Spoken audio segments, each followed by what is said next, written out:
Welcome to the 7 Steps to Exhibition Success with Steve Murtagh, the Exhibition Guy. Today is day 5 of the 7 steps, and what we're going to focus on in step 5 is the visitors, the really important people, and the reason why we're exhibiting at the trade show in the first place. And how do we engage with them? And this is a very important piece because this is the piece that determines the success of the event in terms of how we perceive the event post-show. So when we talk about the visitors, we talk about this concept of engaging to engage. We go to trade shows to engage with people. I know I'm kind of stating the obvious here, but many people, and many of us will have seen people sitting on their booth, reading a newspaper, eating their lunch, having a coffee, talking on the phone. And why I would say this to you, it's really easy to spot the exhibitor who's been sent to the trade show versus the exhibitor who's really engaged in getting a response from the trade show or is invested in that trade show, because they'll be far more forthcoming, standing, smiling, open body language. And that's a really important piece, because what we got to focus on is engaging. When I talk to visitors, or many visitors to trade shows, one of the biggest things they tell me is that they're disappointed, or that they feel that exhibitors, or many exhibitors, are disinterested, that they're maybe only interested in one key buyer. They're not really that invested or interested in being there. Now, I would say to you, if that's how you feel, which I'm sure it's not by virtue of the fact you're watching this video, is if that's your approach, then you're actually wasting your time doing trade shows. The whole point, trade shows are not supposed to be easy. They're meant to be fun and you're meant to enjoy them, but it doesn't mean that they're easy. You've got to force yourself and do that engagement piece. And what's critical about this piece is the one, what I call deathly question, that's asked by exhibitors to visitors at trade shows. And that question is, can I help you? Now, it's the deathly question because in your head, if you play that very question, can I help you? About 99% of the time, the person says, no, thanks, or I'm just looking, and the conversation is over. What we got to remember is we've got to focus on how do we get that other person talking? How do we get our visitor engaging with us? How do we have that conversation that it's a dialogue, not a monologue? Now, if you take that question, can I help you, just as an example, if you put the word how in front of that sentence, it completely changes the dynamic.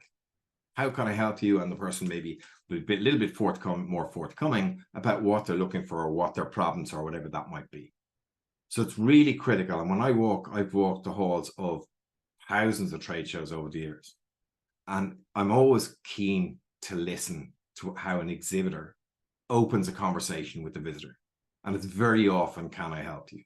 Let's move away from this, can I help you? I do understand why people do it.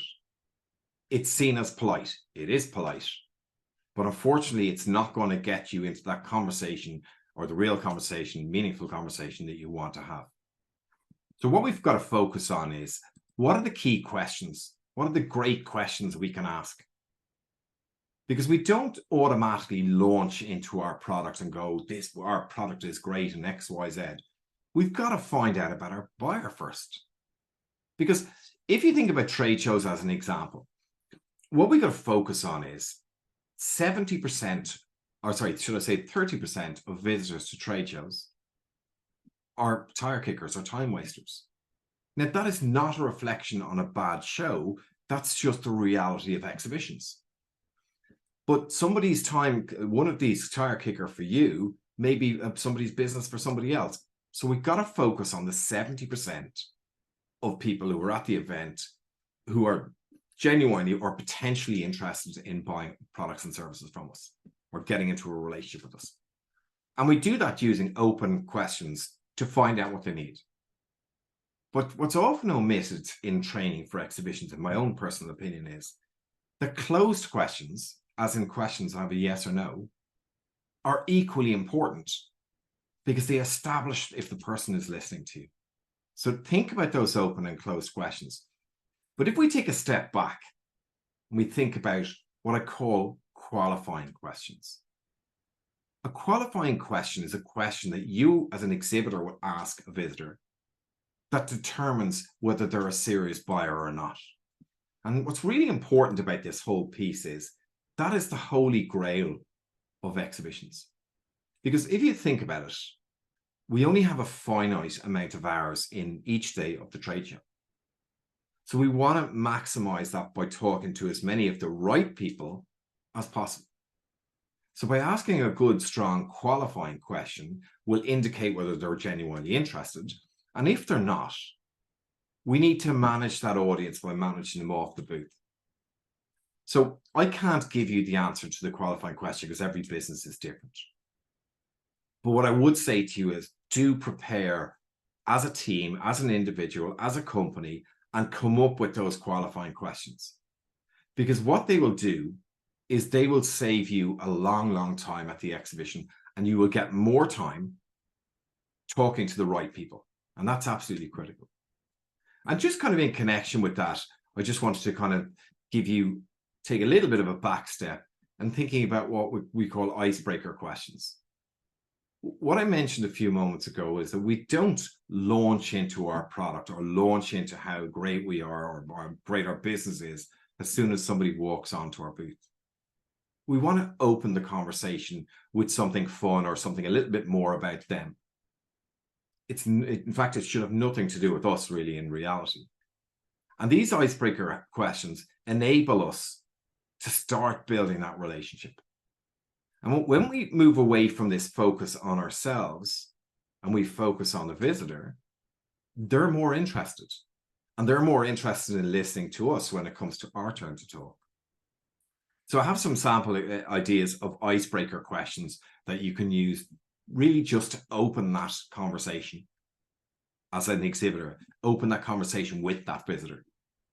And some of the ones I've used here have been pretty effective over the years. But let's not necessarily choose one of mine.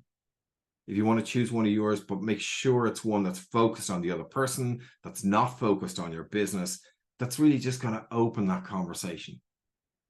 And that's really, really critical that we have good icebreakers. So for me, it will be about preparing 1 to 2 icebreaker questions. Now, I'm giving you these as examples. That's my text. That's the way I speak. I would ask questions in that way. But don't copy these. Or maybe copy them, but change the wording so it's comfortable for you and natural for you to ask a question like that. I hope that makes sense. So really for step number 5, the key tip I would say to about engaging is the one mistake that most exhibitors, in fact, 90+% of exhibitors will ask that question, can I help you? And when you ask that question, invariably the answer will be no. And you as a salesperson or an exhibitor, you're on your booth and you're kind of stuck. The conversation is kind of over. So think about how will what icebreaker will I use? What are my qualifying questions? Because these are the key things that are going to deliver you the engagement with the audience that you've come there to meet. Look, I hope those tips are somehow Steve Murtagh, the Exhibition Guy.